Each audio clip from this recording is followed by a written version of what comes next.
Karena kan ada ayat lain juga yang kontradiktif kalau sampean sudah ditakdirkan miskin, Mas. Yang kita pikirkan kalau aku takdirku rezeki itu aku takdirnya miskin. Berarti apapun yang aku lakukan rezekiku ya cuma segitu gitu. Yang orang pikirkan kan itu rezeki. Mau ngapain juga begitu kan. Betul. Gitu ya. Mendingan gak usah berusaha malah jadi gitu. Betul. Mikir. Karena bahkan ada banyak orang kan bahwasanya kita ini berlari di atas kereta takdir kan. Seberapa cepat pun kita berlari nggak akan lebih cepat dari kereta takdir ya, ada yang bilang gitu. Yes. Dan pada akhirnya ya kita sebenarnya nih teman-teman, kalau mau jujur nggak ada yang tahu persis yang mana yang benar. Cuman kan kabar baiknya kita boleh memilih keyakinan yang serving us, keyakinan yang bikin kita semangat daripada keyakinan yang ngempesin kita. Yes, keyakinan yang memberdayakan. Betul. Versus yang ngempesin. Bikin drop. Ya. Kalau Mas Fadi percaya takdirmu miskin sampai mati kan sampai dikempesin. Iya. Tapi kan ada ayat yang lain, Mas. Misalnya ayat yang innallaha la yughayyiru ma biqaumin hatta yughayyiru ma bi anfusihim gitu. Allah tidak akan merubah nasib suatu kaum kecuali kaum itu sendiri yang berubah. Loh, berarti bisa dirubah dong.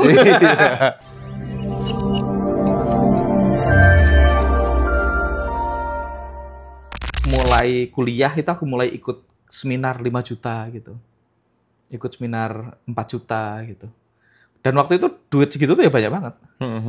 Tapi kan tugas kita kan bikin nilai uang di kepala kita nggak gede. Sehingga ketika ketemu tantangan dalam bentuk duit, kita mampu ngelompatin itu, Mas. Yes, betul. Itu ngaruhnya, Mas. Iya kan? Karena kalau uang di kepala kita nilainya masih gede banget, ketika ketemu tantangan, kitanya yang kecil. Kita nggak bisa ngelompatin tantangan itu ketika tantangan itu terjadi dalam bisnis. Makanya, aku tuh kalau ada saudara datang minta uang buat modal gitu ya, minjem duit buat modal bisnis itu, biasanya tak kasih beberapa, tapi aku tahu nggak akan balik. Oke. Ada misalnya saudara datang, Mbah pinjem uang 4 juta buat modal bisnis gitu. Bisnisnya apa? Bisnis knalpot gini-gini. Aku bilang, minjemnya ke bapak.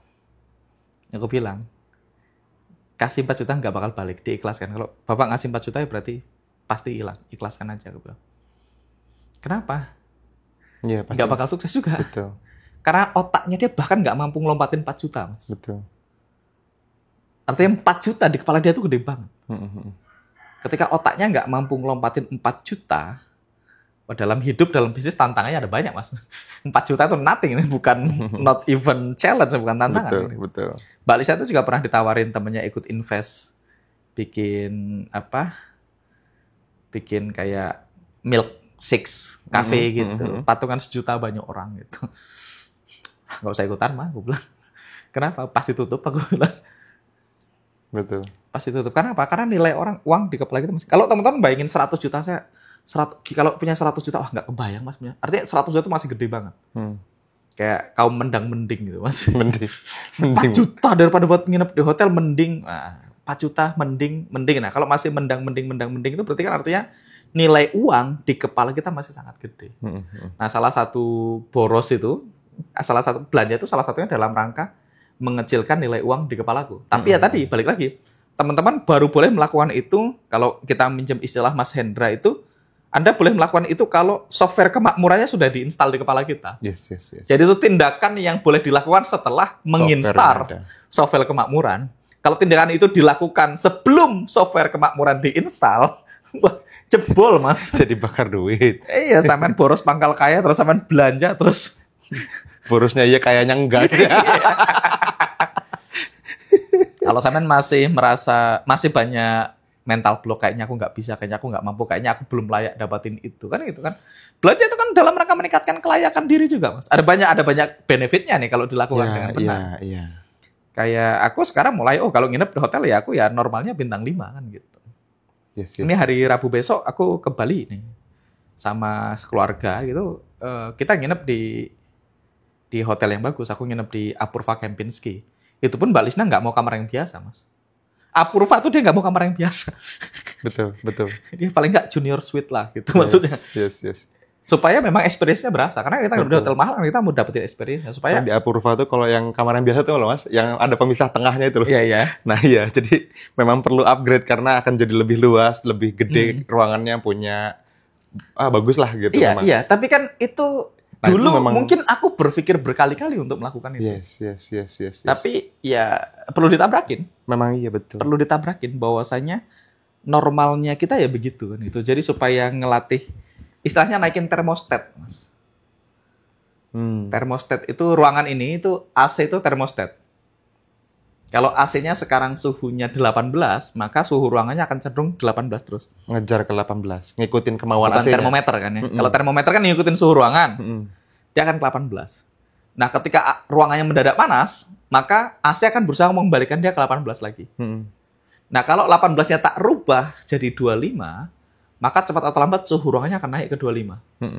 Dan nanti suhu ruangannya akan stay di 25 kan gitu. Betul. Tapi balik lagi, ini dengan catatan bahwasannya Software kemakmuran tadi sudah diinstal. iya, jadi teman-teman nggak boleh nyontek buta dan teman-teman perlu tidak di level 1 untuk melakukannya, menurutku gitu. Itu dia. Nah, dan ketika kemarin nonton Gus Banan di sini, ya aku cukup bersyukur jadi ada banyak. Oh ternyata aku selama ini udah benar. Iya, gitu. kita excited pas nonton itu kayak, oh bener ya ternyata selama ini pantesan gitu. Iya, beliau bilang rezeki itu sudah diatur betul, tapi aturan rezeki itu adalah yang bergerak dikasih. Jadi yang diatur itu aturan mainnya, bukan jumlahnya. Ini yang perlu diluruskan di banyak tempat, Mas. Iya, jadi aturan mainnya yang sudah diatur, tetapi betul. Siapa dapat berapa itu tergantung siapa yang gerak, siapa yang enggak. Betul. Jadi kalau ibarat kita ngomongin main bola, yang sudah ditakdirkan itu rule-nya. Yes. Nggak boleh offside gitu, Mas. Kalau nggak boleh garis sliding out di kotak gitu kan. penalti. Kalau nyading Pemain nggak boleh megang bola kalau bukan kiper. Nah, kiper dilarang megang bola di luar kotak penalti. Itu aturan mainnya. Ini gampang yang ditakdirkan adalah rule-nya, rule of the game-nya. Itu takdir. Takdir permainan bolanya begitu. Yes, gitu. Tapi tidak ditakdirkan sampai harus kalah 6-0, enggak. Iya. Apakah sampai mau menang, apakah sampai mau kalah tergantung seberapa kuat sampai latihan, seberapa kenceng sampai bawa bola. Semua orang boleh nyetak gol. Yes. Dengan aturan dia tidak menyalahi aturan yang sudah disepakatin tadi. Iya. Semua orang boleh nyetak gol selama dia tidak megang bolanya kan kalau dia striker kan. Iya. Kiper boleh nggak bawa bola sampai ke gawang lawan? Boleh selama nggak dipegang kan. Kalau dia udah keluar dari kotak penalti ya dia harus giring bolanya. Iya. Itu aturan takdirnya. Kita boleh nggak ngoper sama teman kita yang di depan? Boleh selama dia tidak dalam posisi offside kan gitu. Artinya semua orang punya peluang nyetak gol, semua orang punya peluang menang, semua orang punya peluang kalah. Tinggal ya skill pemainnya, seberapa keras latihan ini pemainnya. Ini yang disebut-sebut yang sudah tertulis di Lauhul Mahfuz tuh ininya justru sebenarnya mungkin. At least itu pandangan dari Gus Banan yang menurutku kayaknya benar gitu. Jadi karena kan ada ayat lain juga yang kontradiktif kalau sampean sudah ditakdirkan miskin, Mas. Yang kita pikirkan kalau aku takdirku rezeki itu aku takdirnya miskin. Berarti apapun yang aku lakukan rezekiku ya cuma segitu gitu. Yang orang pikirkan kan itu rezeki. Mau ngapain juga begitu kan. Betul. Gitu ya. Mendingan gak usah berusaha malah jadi gitu. Betul. Makanya. Karena bahkan ada banyak orang kan bahwasanya kita ini berlari di atas kereta takdir kan. Seberapa cepat pun kita berlari nggak akan lebih cepat dari kereta takdir ya, ada yang bilang gitu. Yes. Dan pada akhirnya ya kita sebenarnya nih teman-teman, kalau mau jujur nggak ada yang tahu persis yang mana yang benar. Cuman kan kabar baiknya kita boleh memilih keyakinan yang serving us, keyakinan yang bikin kita semangat daripada keyakinan yang ngempesin kita. Yes, keyakinan yang memberdayakan versus yang ngempesin. Bikin drop. Ya. Kalau Mas Fadi percaya takdirmu miskin sampai mati kan sampai dikempesin. Iya. Tapi kan ada ayat yang lain, Mas. Misalnya ayat yang innallaha la yughayyiru ma biqaumin hatta yughayyiru ma bi anfusihim gitu. Allah tidak akan merubah nasib suatu kaum kecuali kaum itu sendiri yang berubah. Loh, berarti bisa dirubah dong. Halo teman-teman semua, sorry saya interupsi sedikit ya, karena ini adalah video yang mungkin Anda akan sangat sukai gitu ya. Kalau misalnya teman-teman merasa ini sesuatu yang cukup powerful untuk bisa membantu Anda, maka teman-teman akan sangat suka kalau misalnya teman-teman saya undang langsung ke dalam webinar kita di Kedamaian ID. Dan di webinar ini teman-teman, kita akan melakukannya secara live. Saya mengundang Anda secara langsung untuk bisa ikutan ke dalam webinar kita dan teman-teman bisa dapatnya itu secara gratis. Caranya gimana? Teman-teman langsung aja cek di kolom deskripsi di bawah video ini. Anda cari link webinar kita, di sana kita sudah cantumkan linknya dan teman-teman akan bisa mendaftarkan diri dan setelah itu kita akan sama-sama ngobrol lagi lebih dalam seperti apa yang kita bahas di dalam video ini. Oke, pastikan teman-teman bisa hadir di dalam webinar kita dan silakan lanjutkan untuk menonton videonya. Kalau nggak batal dong. Tapi kan ada takdirnya. Oh, berarti Kontradiktif nih. iya, kayak misalnya yang kemarin dibahas, umur itu sudah ditakdirkan. Nah, Mati itu udah ditakdirkan. Tapi kalau sampai lompat dari lantai 4 ya gepeng, Mas. iya. Ya kalau lantai 4 enggak lah. Kalau berdiri depan kita ya more likely mati sih, Mas. Mm-mm. Mungkin enggak? Ya ada kemungkinan selamat, Iya. tapi kecil. Ini kan masih bisa debatable ya. Kalau Iya. misalnya takdirnya belum waktunya nggak akan mati. Nah, Betul. Tapi ya bisa dicoba. Gitu. Nah, itu dia tadi ya. Tapi Balik berarti lagi. kan, berarti apakah umur itu fix ataupun tidak fix pun juga diperdebatkan. Yes. Sedangkan ada hadis-hadis yang bilang silaturahmi memperpanjang umur. Nah, Misalnya. berarti kan Lah terus artinya umurnya fix gimana? kematian itu kan berarti belum tentu ada tanggalnya ya. Betul. Atau bisa jadi ada tanggalnya tapi bisa maju bisa mundur kan kita juga nggak tahu kan. Betul, bisa diperpanjang. Kalau bisa kita hidup dipercepat. sehat kita mungkin akan hidup lebih lama. Makanya ada namanya kelas longevity blueprint. Kalau kita ngomongin tentang takdir kayak tadi aturan main dalam bola misalnya, berarti kalau untuk manjangin umur juga dia punya aturan tuh untuk manjangin betul umur. sama kayak aturan untuk rezeki tadi kan Iya. gitu. Yang bergerak lebih banyak ada apa? Dapat rezeki lebih banyak. Yes. Terus ada lagi takdir misalnya aku nggak tahu ini hadis atau apa tapi ada yang pernah bilang aku dengar dari Mas Ipo Santosa. Oke. 9 dari 10 pintu rezeki itu ada di perniagaan. Hmm. Bisa jadi itu juga takdir, itu aturan main yang diberikan untuk uang tadi.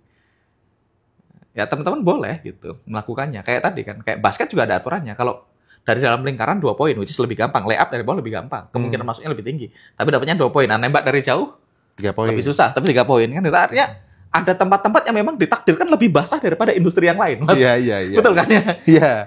Tinggal apakah Anda mau berkarir di industri itu yang lebih basah dari industri yang lain? Menurutku ya bisa jadi itu yang dimaksud kan gitu.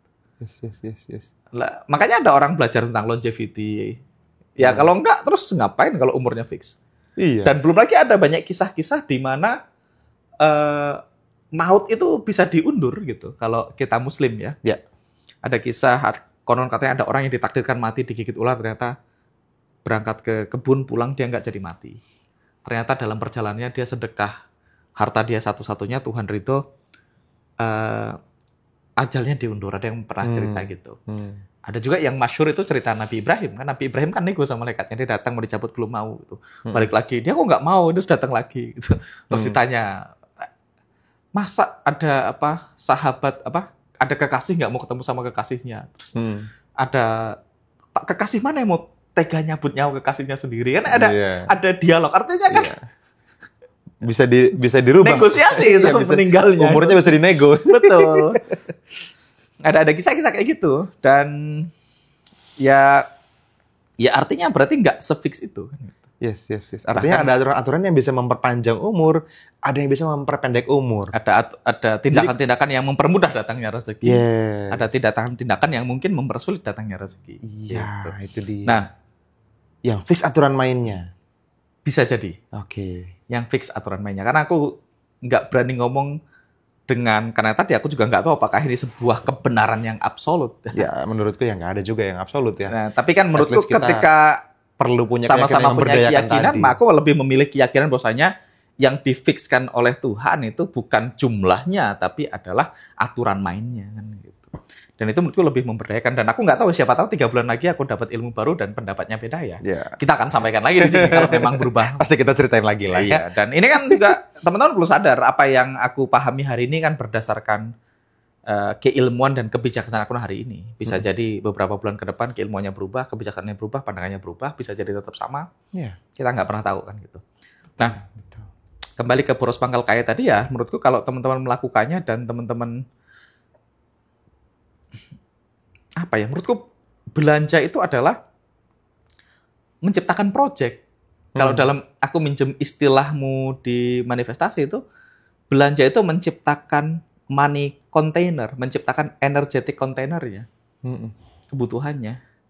Ketika kita butuh beli rumah, kita dimampukan beli rumah. Ketika kita butuh beli mobil, kita dimampukan beli mobil.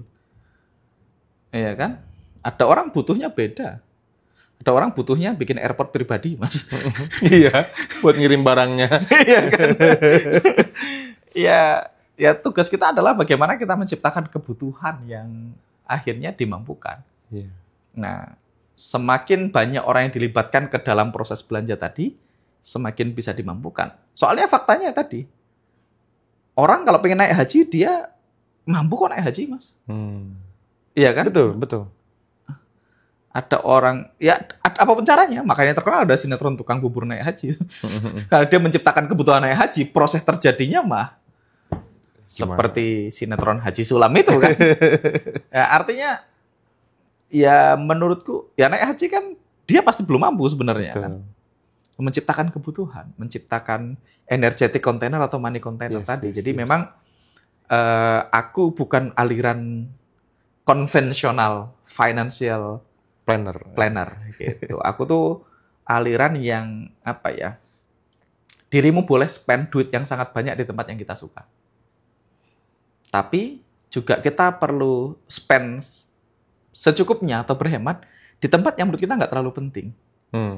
Bukan berarti semuanya harus mewah, nggak juga. Mbak Lisna itu kaos 25.000 mau loh, Mas. Kaosnya Mbak Lisna itu dia bisa pakai kaos harga 100.000 dapat 4 itu dia pakai dan happy.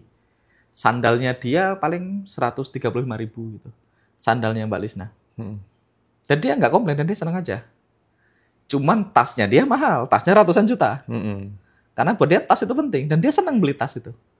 Dia beli tas diliatin, dipeluk, dipeluk. Nggak diposting. Senang dia. Senang, tanpa posting pun senang. Dia moto makanan itu senang, tidak pernah diposting loh, Mas. Iya. Moto-moto makanan, dia senang. Jadi dia ya akan spend cukup banyak di tempat yang dia suka. Iya. Nah, dia sukanya tas misalnya, udah dia beli tas. Tapi kalau kaos, sandal itu sekenanya kan gitu. Dulu misalnya makan daging itu dia beli yang paling murah nggak apa-apa. Karena buat dia sama aja. Antara dia nggak bisa membedakan tuh daging yang mahal yang murah misalnya dulu. Jadi udah dia akan oke dengan yang mana aja. Jadi menurutku kita itu juga perlu menikmati hidup. Mas. Banyak orang itu sangat berhemat sampai akhirnya dia mati dalam keadaan miskin padahal dia kaya. Oke. Berat nih quotes-nya. Ngerti nggak? Sampean punya duit banyak, tapi sampean tidak pernah menikmati kekayaanmu sehingga sampean mati dalam keadaan miskin. Iya. At least dalam keadaan tertekan. Iya, jadi ya esensi dari kaya itu kan ya kita memang perlu punya rich life kita, Mas. Kehidupan kaya yang kita inginkan. Dan rich life-nya tiap orang beda-beda. Ya tadi, buat istriku mungkin yang penting dia punya tas yang bagus. Bajunya murah nggak apa-apa, sandalnya murah nggak apa-apa gitu. Ya, yes oke gitu. Nah, teman-teman apa? Kan ada orang yang sukanya apa? Beda-beda sukanya, Mas. Ada orang yang sukanya modif mobil. Kalau modif mobil dia senang, dia hidup di sana. Dia spend ratusan juta untuk modif mobil, menurutku sah-sah aja. Kalau itu memang rich life-nya dia gitu. Kan dia modif mobil juga karena dia senang melakukannya untuk dia sendiri kan gitu, Mas. Jadi ya monggo aja gitu. Aku dulu menganggap kalau jalan-jalan yang penting apa ya? Yang penting itu bisa main kemana. Hotelnya murah banget nggak apa, karena hotel cuma buat tidur. Ya udah nggak apa-apa. Tapi begitu aku nyobain, wah kayaknya tinggal di hotel yang bagus enak. Ya udah akhirnya kita ya udah sekarang hotel yang bagus. Dan aku spend cukup banyak untuk hotel dan nggak apa-apa gitu. Tergantung mana yang penting buat teman-teman. Jadi ini nggak ada kebenarannya. Kalau teman-teman, aku tuh yang penting kalau liburan belanjanya oleh-olehnya banyak. Ya berarti hotelnya nggak penting, hotelnya murah aja lah gitu. Karena rich life versi ini adalah oleh-oleh banyak dan ada orang yang sukanya naik pesawat, ada orang yang pesawat lover tuh kayak Mas Iwan tuh termasuk pesawat lover tuh. Dia tahu jenis-jenis pesawat, dia nontonin pesawat landing, pesawat take off gitu. Ngerti nggak? Buat dia pengalaman naik pesawatnya lebih penting daripada liburannya misalnya. Ada loh orang yang begitu. Ada. Makanya naik pesawat dia milih first class. Hotelnya Oyo nggak apa-apa. Iya. Ya boleh aja gitu. Ada orang yang sukanya bus, naik bus. Orang sukanya milih bus, sleeper bus gitu. Yes. Ya, ada dia kereta mau spend yang mahal lebih, banget, ada juga. Iya, dia mau spend lebih banyak untuk naik bus gitu. Ya, duit nggak apa-apa. Karena memang goals kita nyari duit itu salah satunya untuk merasakan rich life, selain untuk supaya uangnya adalah alat untuk kita bermanfaat buat lebih banyak orang. Tapi nggak ada meaningnya. Lagian uang itu juga cuman angka di rekening Mas, kalau nggak di-spend Mas. Iya, betul. Iya, baru jadi duit kalau di-spend kan. Iya. Sama. Dulu salah satu mentor tradingku pernah bilang, profit trading itu kalau udah dibelanjain Mas. Kalau enggak ya cuman angka di Angka MP4. Iya. Belum iya, jadi iya, duit. Iya, iya. Baru jadi duit kalau udah dibeliin motor Mas. Betul. Gitu. Jadi teman-teman Mas. bisa memilih keyakinan apa yang teman-teman ingin miliki, at least pengen teman-teman percayai dan pastikan itu sebagai sebuah keyakinan yang memberdayakan. Betul. Dan yang menguatkan. apapun yang kita yakini itu benar. Makanya Henry Ford pernah bilang, kalau kita yakin bisa, Anda benar. Anda yakin nggak bisa, juga benar. Juga benar. Anda yakin kalau aku belanja jadi kaya, bisa benar. Anda yakin kalau Anda hemat kaya, benar. Bisa jadi benar juga. Anda percaya untuk sukses harus kerja keras, benar. Benar. Untuk sukses tidak harus kerja keras, juga benar. Tinggal dipilih aja keyakinan mana yang mempermudah hidupmu, kan gitu. Nah, sama yang terakhir, pentingnya itu, kata kuncinya terakhir, kalau nyontek, pastikan detail. Betul. Gitu. Yes, Jadi yes. dilarang, istilah orang MLM tuh, dilarang mengambil konsultasi di atas panggung. Nah, jelasin Mas. Ngambil konsultasi di atas panggung itu kita dapetin sesuatu, terus kita tafsirin sendiri sebagian, habis itu kita jalan tanpa dasar keilmuan yang lengkap. Mungkin gitu kira-kira. Gitu. Jadi, Sehingga kemungkinan tersesatnya tinggi. gitu. Jadi kalau nyontek, detail. Ya itu kata kuncinya. So, Iya. dan pada akhirnya juga kita nggak perlu nyontek orang lain ya. Pokoknya fokuslah, jadilah your true self. Namanya fokus menjadi diri sendiri. Makanya beli barang yang memang teman-teman suka. Kalau teman-teman suka beli barang, aku mengizinkannya. Aku tuh aliran kredit atau cash itu, bahkan menurutku kredit atau cash itu bukan pertanyaan yang relevan. Yes, nggak relevan. Buat aku tapi ya. Betul. Buat aku loh ya. Banyak orang kan yang financial planner, beli rumah KPR bodoh. Aku pernah berpikir begitu Mas. Beli rumah KPR tuh bodoh banget gitu. Mendingan ngontrak. Atau beli rumah cash gitu. Tapi pada akhirnya kan uang kan bukan tentang hitung-hitungan itu. Hidup itu bukan tentang itu maksudnya. Kalau Anda beli rumah KPR dan itu bikin Anda happy dan bikin self image-nya naik karena mampu beli rumah, KPR itu keputusan yang tepat. Yes. Jadi bahkan definisi aset atau liability itu bahkan menurutku juga bukan tentang barangnya, Mas. Tapi tentang dampaknya. Iya kan? Dampak yang ditimbulin sama dimilikinya barang Betul. itu. Beli mobil mewah, aset atau liability? Ya, Tergantung kan. Kalau Mas Fadli agen asuransi, mobil mewah dengan jadi beli aset. mobil mewah sampai jadi lebih semangat closing lebih banyak, beli mobil mewah aset. Ya. Belum tentu liability loh. Yes, betul. Jadi nggak di situ tempatnya maksudku aset liability. Termasuk juga kredit, cash itu menurutku bukan di situ tempatnya. Kalau teman-teman beli barang yang teman-teman suka, kalau teman-teman beli teman-teman happy, lebih semangat kerjanya, kepercayaan dirinya meningkat, identitasnya membaik, ya menurutku teman-teman kredit pun boleh. Nggak terlalu mampu pun kayaknya mepet dipaksain pun aku masih oke. Dengan catatan ya tadi pembeliannya memang sesuatu yang memang kita inginkan dari dalam diri kita. Bukan cuman sombong-sombongan, keren-kerenan sama teman kita. Gitu. Makanya ya, dan kebutuhan orang kan beda-beda. Ada yang orang aku cuman pengen punya AC kok Mas. Ya. Aku ada di hidupku, aku cuman pengen punya AC. Aku pengen kamarku AC kayaknya enak banget. Ya kalau itu yang kita inginkan, mepet-mepet dikit, maksa tabrakin aja. Nggak apa-apa kalau aku. Nyicil, tabrakin aja. Tapi dengan pembelian itu aku merasa sekarang bangun tidur bersyukur, rasanya dingin misalnya. Ya. Itu kan, itu layak dibayar rasanya. betul gitu. Jadi, nah itu viewku tentang belanja boros, hemat, pangkal kaya, pangkal miskin. Itu mudah-mudahan teman-teman dapat take away dari situ ya. Oke, ini kita bungkus teman-teman ya. Jadi teman-teman sudah dapetin banyak hal ya, bahwa belanja pangkal kaya atau hemat pangkal kaya, dua-duanya mungkin benar gitu. Tapi kalau kita cuman ambil di level yang sangat sederhana Mas, ya tetap enakan belanja ya kan, jadi punya barang.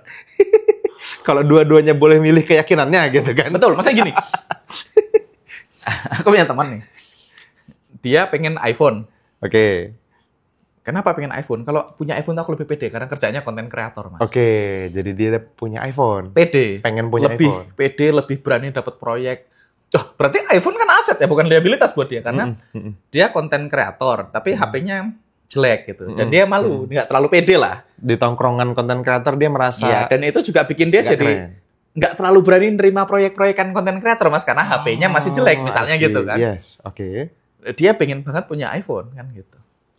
Dan kalau nggak punya iPhone, kalau pengen beli iPhone berarti harus nyicil kan pilihannya karena dia nggak mampu beli cash iPhone.